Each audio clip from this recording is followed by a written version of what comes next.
പഴയങ്ങാടിയിലെ പുരാതനവും ചരിത്രപ്രസിദ്ധവുമായ മാടായി പള്ളിയിലെ ഭണ്ഡാരം കുത്തിത്തുറന്നുള്ള മോഷണവും 5ഓളം ഭണ്ഡാരങ്ങൾ കുത്തിത്തുറക്കാനുള്ള ശ്രമവും നടത്തിയത് തികച്ചും അപലപനീയവും ആസൂത്രണപരവുമായ കവർച്ചാശ്രമമാണെന്ന് CPM ജില്ലാ ആക്ടിംഗ് സെക്രട്ടറി TV രാജേഷ് പറഞ്ഞു.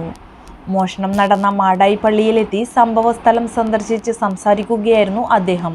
അന്വേഷണം ഊർജിതമാക്കി പ്രതികളെ നിയമത്തിന് മുന്നിൽ എത്തിക്കാൻ സർക്കാർ പ്രതിജ്ഞാബദ്ധമാണെന്നും മോഷണത്തിനു പിന്നിലുള്ള സാമൂഹ്യവിരുദ്ധ ശക്തികളെ കണ്ടെത്താൻ പോലീസും സർക്കാരും ഉണർന്ന് പ്രവർത്തിക്കുമെന്നും അദ്ദേഹം പറഞ്ഞു.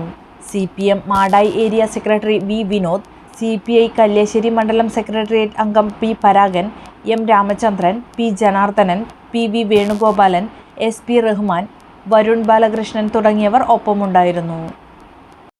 സ്വാതന്ത്ര്യ സമരത്തിന്റെ ചരിത്രമുറങ്ങുന്ന ഒട്ടനേകം കലകൾക്ക് ജന്മം നൽകിയ സർവമത സാഹോദര്യത്തിന്റെ പവിത്രമോതിരത്തിന്റെ ഈറ്റില്ലമായ പയ്യന്നൂരിൽ പാരമ്പര്യ തനിമയുള്ള പ്രശസ്ത സ്വർണ്ണാഭരണശാല 4 പതിറ്റാണ്ടുകളായി നല്ലവരായ നാട്ടുകാരുടെ അഭീഷ്ടത്തിനനുസരിച്ച് സ്വർണ്ണാഭരണങ്ങൾ സ്വന്തം ഫാക്ടറിയിൽ നിർമ്മിച്ചു നൽകുന്ന സ്ഥാപനം. പരമ്പരാഗത ശൈലിയിലുള്ള പാലക്ക നെക്ലസ്, കമ്മൽ, നാഗപടം നെക്ലസ്, മുല്ലമാല, മാങ്ങമാല, കാശുവള, ലക്ഷ്മിവള തുടങ്ങി അനേകം ആന്റിക് കളക്ഷനുകൾ, പുതുതലമുറയുടെ ഇഷ്ടത്തിനൊത്ത കമ്മലുകൾ, വളകൾ, മോതിരങ്ങൾ, മാലകൾ.